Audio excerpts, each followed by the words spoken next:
Alhamdulillah, kita sudah sampai di part yang ke-6. Dalam part yang ke-6 ini, kita akan mencoba mentakhrij hadis lewat Al-Maktabah Asy-Syamilah. Mentakhrij hadis lewat Al-Maktabah Asy-Syamilah bisa melalui menu utama Ikhtar Kitaban. Kita klik. Misalkan kita ingin mentakhrij hadis dalam kitab Sunan At-Tirmidzi, tinggal kita klik kitab Sunan At-Tirmidzi. Oke. Misalkan kita ingin mentakhrij hadis yang ada dalam babu majaa anna miftahas sholati at-tuhuru. Tinggal kita cari hadisnya, kita klik ini. Nah, ini sudah ketemu hadisnya, yaitu miftahus sholati at-tuhuru. Hadisnya miftahus sholati at-tuhuru. Kita akan takhrij bareng-bareng. Caranya, kita klik yang sebelah sini, at-takhrij. Ada bacaan at-takhrij. Kita klik. Oke. Lalu akan muncul daftar seperti ini. Ini menunjukkan hadis Miftahus Sholati At-Tuhuru ada di 3 kitab. Yang pertama di Sunan Abi Dawud di bab Fardu Wudu hadis yang ke-61. Yang kedua masih di kitab Sunan Abi Dawud tapi di Babul Imami Yuhdisu. Jadi hadis ini disebut 2 kali dalam kitab Sunan Abi Dawud di bab yang berbeda. Yang pertama di bab Fardu Wudu.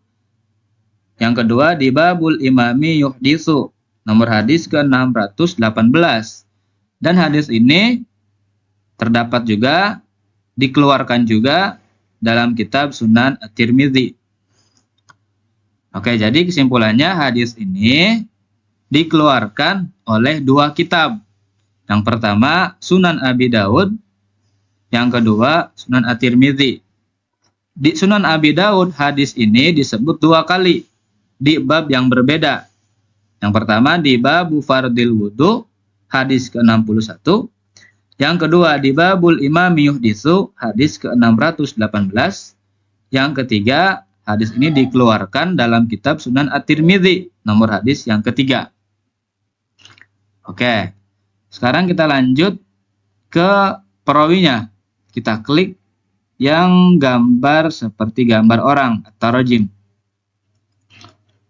Klik, kita hilangkan dulu yang sebelah sini, kita geser. Oke, di kolom ini disebutkan para perawi hadis tersebut, hadis Miftahus Sholati At-Tuhuru. Ini nama-nama perawinya.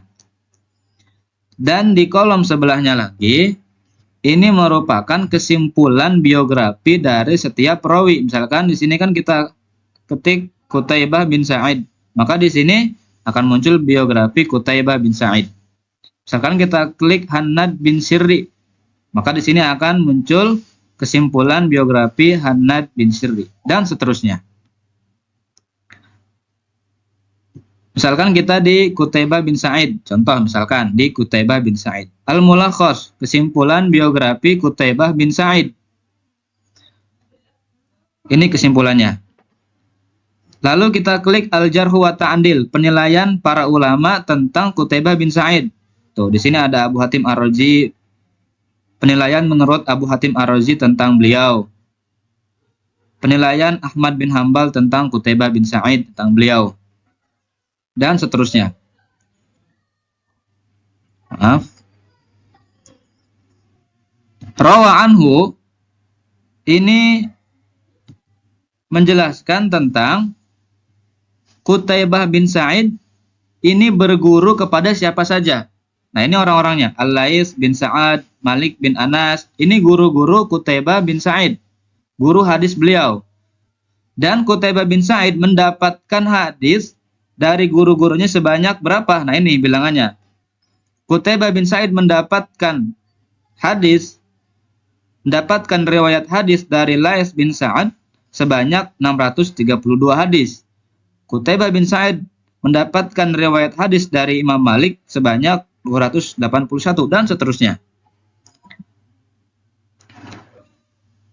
Sedangkan rawa anhu, jadi kalau rawaan ini menampilkan guru-guru perawi hadis seperti Qutaibah bin Sa'id. Sedangkan rawa anhu ini menampilkan murid-murid Qutaibah bin Sa'id. Jadi Qutaibah bin Sa'id itu meriwayatkan hadis ke siapa saja, memberikan hadis ke siapa saja yang selaku muridnya. Ya inilah murid-murid Qutaibah bin Sa'id, yang mana Qutaibah bin Sa'id ini meriwayatkan hadis kepada murid-muridnya. Ini Qutaibah bin Sa'id meriwayatkan hadis kepada Abu Abdurrahman sebanyak 686. Qutaibah bin Sa'id meriwayatkan hadis kepada Muhammad bin Isa sebanyak 608 hadis. Dan seterusnya.